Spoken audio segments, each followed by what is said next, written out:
২৪ ঘন্টায় মোটামুটি ৩টে জেলাতে আমাদের অতি তীব্র তাপপ্রবাহ সেটা দেওয়া আছে। সেটা হচ্ছে পশ্চিম বর্ধমান, পশ্চিম মেদিনীপুর আর বীরভূম। এবার কাল থেকে আরও 4টে জেলা, মানে মোট 7টি জেলাতে তীব্র তাপপ্রবাহ হওয়ার সম্ভাবনা রয়েছে।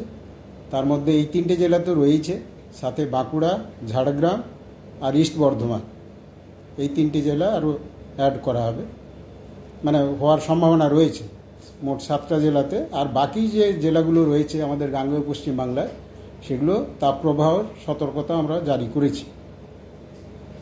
এবারে নর্থ বেঙ্গলের কথা বলি, দার্জিলিং এবং কালিম্পং, ওই 2-1টা জায়গায় খুব হালকা ধরনের বৃষ্টিপাত হওয়ার সম্ভাবনা রয়েছে।